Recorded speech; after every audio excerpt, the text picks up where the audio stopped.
Good evening, everyone. This is Leanne from Of Love and Shiplap and the founder of Sublimation graphics and tutorials here on Facebook. If you're watching this on YouTube, feel free to come join our group. The URL is listed in the video description and will be at the end of this video. Today I'm going to show you guys how to sublimate a basic sublimation ready cutting board. So this isn't going to be a tutorial on how to prep one if you wanted to use one that just came from the store. This is one that's already ready to go. If you guys didn't see my video on the glass clock, you can find that in our video selection under glass substrates. Glass sublimation products are absolutely gorgeous. They're one of my favorite things to do because they're quick and they're easy and they honestly sell great. Of course, the type of design that you put on it is going to make a huge difference in what kind of price point you can sell your product for. And we'll talk a little bit more about that while our cutting board is cooking, because it does take several minutes. So first, let's go ahead and show you what we're working with. All right, so today, to do any kind of glass substrate, you don't really need much of anything. So you're gonna need your substrate. I have an 8x11 cutting board from acesdeals.net. The link is in the video description. And you can see it's got the nice smooth white side that is sublimation ready. And then we have our transfer.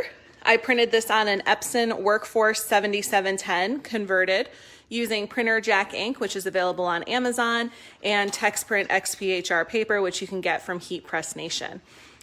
Whenever you do a glass substrate where the sublimation side is the back or the bottom, you don't need to mirror your design because it's gonna look like this, once it's pressed. The other thing is that you're always gonna do these with your design face up.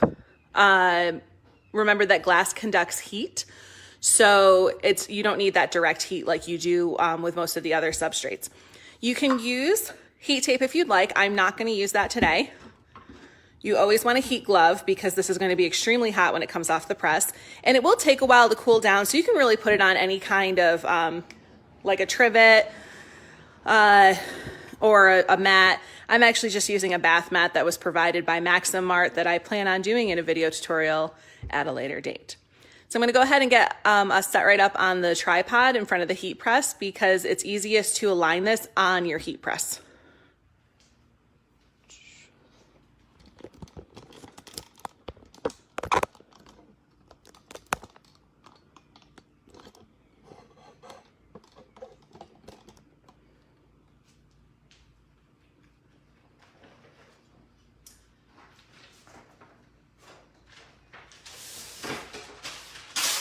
So the first thing I'm going to do is just put down either butcher paper, builder's paper, parchment paper, whatever it is that you're using. Just want to protect that rubber, or in this case, my Teflon sheet, because I don't want any ink that might escape from the paper to get on these and then transfer onto future substrates.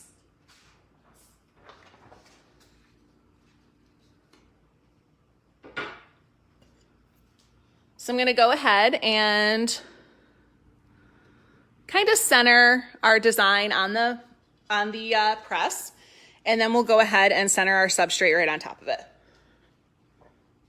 Now I made my transfer just a hair bigger than the actual cutting board, just because I like to make sure that I have a little bit of wiggle room so that I do have full coverage on this, because it just looks so much better. You're going to be using medium firm pressure. And I already had adjusted that before the video, so we would be ready to go. I'm not gonna worry about taping this because when we lift the press, this isn't really gonna jump or anything the way that maybe a transfer on top of a t-shirt would. So we're just gonna go right ahead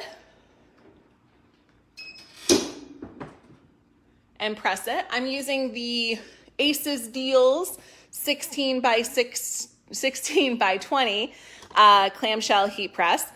We're going to be pressing this for 400 degrees for 3 minutes, so that's 180 seconds. Now I'm just going to leave this up and I will talk to you guys a little bit about pricing while that is cooking. Okay, I know that some people are really turned off by the price of glass substrate. So this cutting board, for example, is $9.25, and it might seem like that's a really high price for one of these custom cutting boards, but it's truly not. You can easily retail these for $25, and you should be retailing them for $20 to $25. As with all things that I tell you guys, at the end of the day, how much you can charge for any particular substrate is definitely going to come down to what kind of design you put on it. If you stick with something that's really simple, that's in every other shop, like those two-tone monogram styles, you know, with little swooshy block in the center, then no, you're not going to be able to charge as much as if you were doing a design like I'm showing today, which is free in my shop tonight, or free this week. It's our freebie of the week. So you can go ahead and grab that if you would like to use this one. And it does come with a mock-up to offer personalized. So even if you're making your own cutting board designs, you want to really make sure that you are focusing on ones that are on trend. So like I went with a farmhouse look, and then I used purple lavender flowers because my sister loves purple, and this is going to be a Christmas gift for her. So you want to just kind of look for something that falls in with whatever our modern trend is, without being the same as what everyone else offers. So that's where, you know, the difference between how you'll be able to price these. Now, in terms of shipping these, the easiest way is to use, USPS has these, I don't want to call them board game boxes, but they kind of look like board game boxes. And they're just about the perfect size, and they're considered a medium flat rate box. So the maximum that you would have to spend is $11 and change to ship one of these. Now, my best tactic that I talked to you guys all about, and that will be in my Small Business Saturday video, is to incorporate a portion of the shipping cost into the cost of your substrate, or into the cost of your product. So charge $30 for this, and then turn around and only charge $5 for shipping, and then just take, you know, the difference out of your profit. So let me turn this around because our cutting board is about to be done.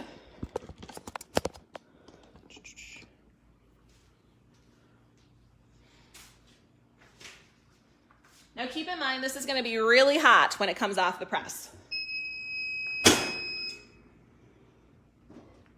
Ooh, we can already see how beautiful it's looking, but I'm going to put that heat glove on so I can pull it off of this. It's very hot.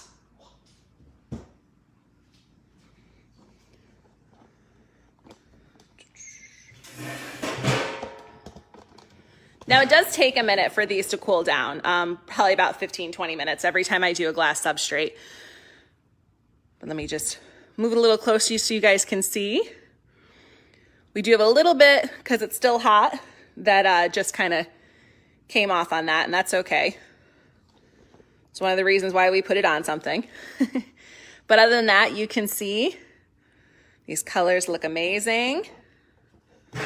The cutting board subs beautifully. And whether you were giving this for a wedding gift, a gift for the holidays, or even marketing towards my favorite demographic, which is realtors who are always looking for new gifts to give new home buyers, this is an outstanding product. And you can even pair this with some kitchen towels if you wanted, some of the waffle towels. And that would actually allow you to create a bundle where you could charge more and then kind of offset the lesser profit that you make on the cutting board by getting more profit from the towels.